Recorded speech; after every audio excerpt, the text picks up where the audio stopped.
Hi students, welcome. Today I am going to start center of mass. Okay, let us start.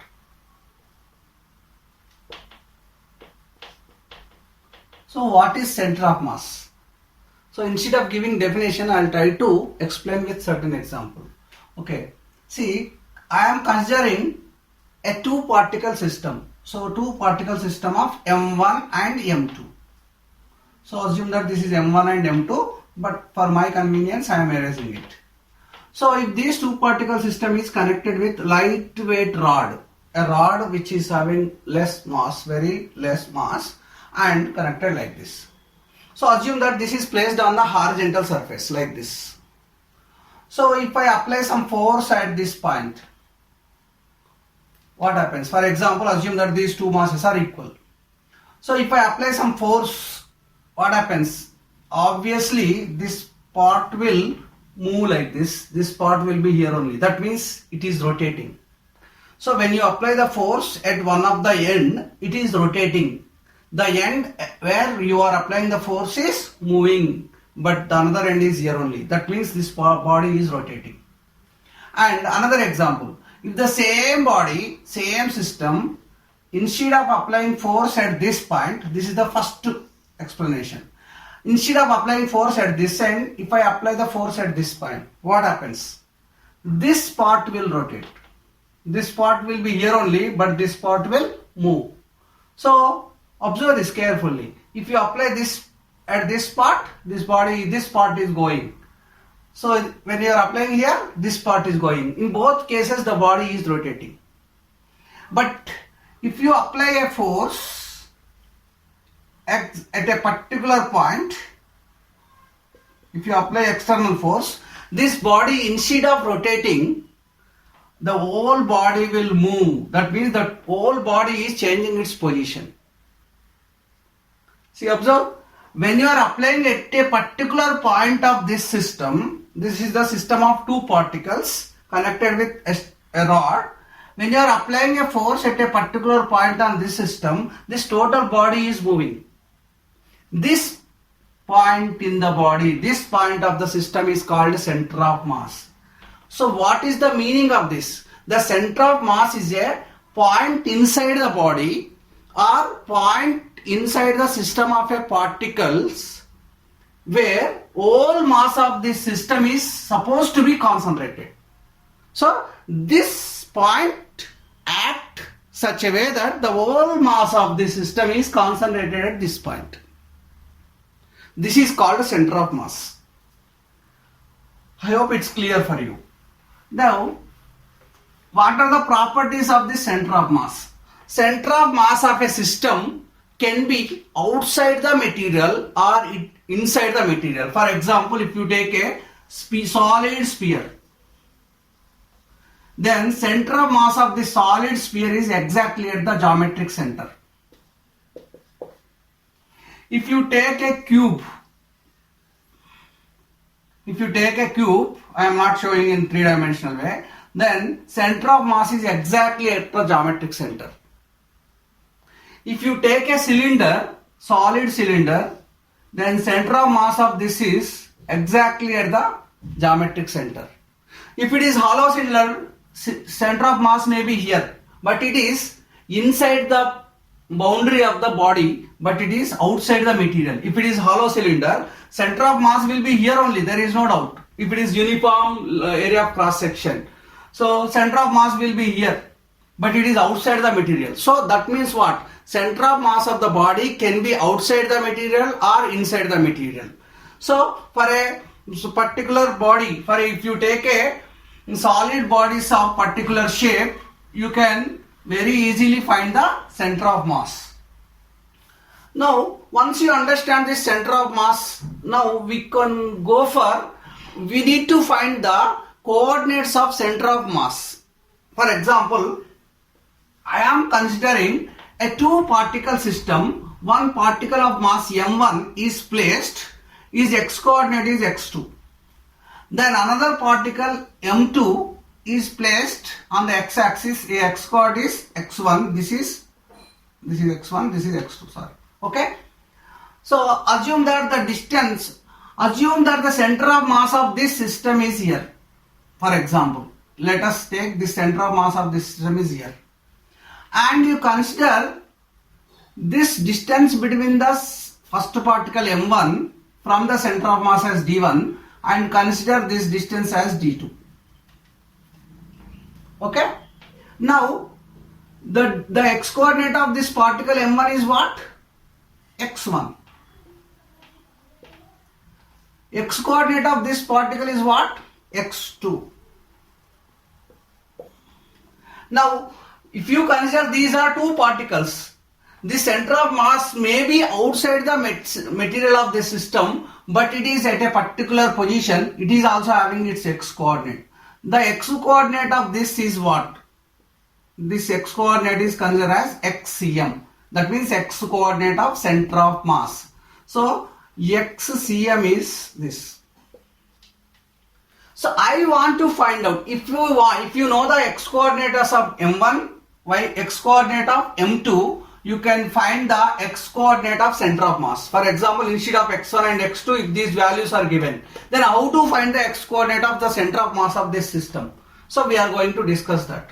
So let us take, when the m1 and m2 are on the x-axis and the center of mass is here, as the system is in equilibrium, you can write this is m1 d1 must be equal to m2 d2. This is common sense. Already in the lower classes we studied. As this is in equilibrium, you can write m1 d1, the mass of the particle and its distance of the center of mass. Mass of this particle and its distance from the center of mass. This product is equal to this product. Now m1 d1, here you can write d1 is nothing but, observe this, d1 is nothing but, d1 can be written as xcm minus x1, because d1 is this distance. So you can write it as xcm minus x1. So m2 I am writing as it is. d2 can be written as x2 minus, because d2 is here, from here to here it is what? xcm. So you can write x2 minus xcm. So now I am clearing this.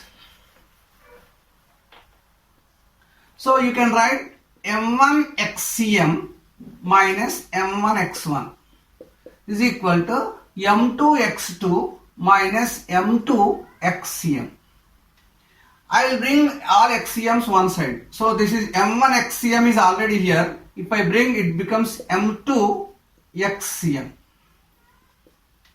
Now this, I want to bring this m1 x1 becomes positive. Then m2 x2 is already positive this side, I am writing here.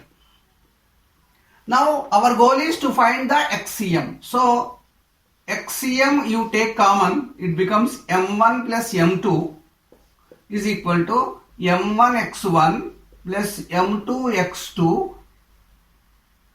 Then you can write xcm is written as m1 x1 plus m2 x2 divided by, if you bring this side, then m1 plus m2, when you are bringing from left hand side to right hand side, it becomes denominator. That means if you want to find out the x coordinate of center of mass of this system, the system is placed on the x-axis, and if you want to find out the x coordinate of the center of mass of this system, so you should know m1 and m2 values and x1, x2 values. You are finding the xcm in terms of x1, x2, m1, m2. I hope it's clear for you. Now, if the same system is placed in the xy plane instead of along the x-axis. For example, this particle is placed here, this particle is placed here. So it is having x coordinate, y coordinate. It is having x coordinate, y coordinate. As it is the first particle, I am taking x1, y1. As it is second particle, I am taking x2, y2.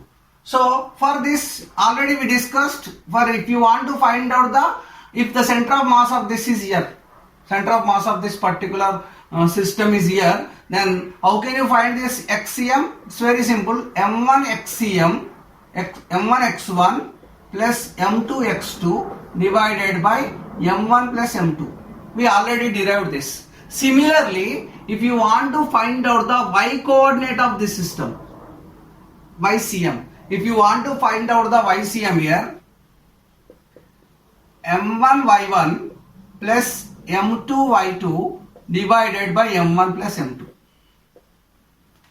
So when you take any system of any number of particles, it is having its own center of mass. If you want to find out the position of this center of mass, we need to find the x coordinate and y coordinate of this center of mass. If the same particle system, this same system of particles is placed in the space, it is having z coordinate also.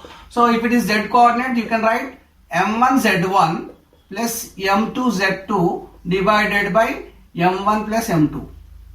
Clear? Now, once you understand this x, y, z coordinates, I am going to explain with position vector of the center of mass. If the particle m1 is here, particle m2 is here. So you know already what is position vector.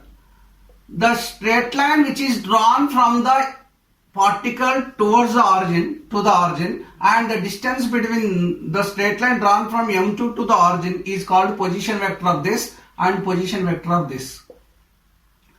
Then distance between the straight line drawn from the center of mass of the system from here. This is position vector of center of mass of this system. So here you can write R is written as center of mass. That means position vector of center of mass is written as m1 r1 plus m2 r2 divided by m1 plus m2. I think it's clear for you. So let us compare the previous equation with this equation. So I said this is the center of mass of the system. I am not taking the particles again. So this position vector is having x coordinate. The center of mass is having x coordinate as well as y coordinate. So now you can consider like this. This is xcm, this is ycm. Then r is equal to what? This r is nothing but xcm square plus ycm square. It is acting as a right angle triangle. So r is nothing but, that means this position vector is having two components. One is x component, one is y component.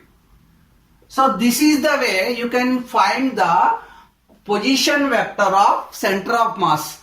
Finding the coordinates are nothing but, finding the position vector of the center of mass is nothing but finding the position of the center of mass of a given system. So locating the center of mass of a given system. So this is the way you can do it.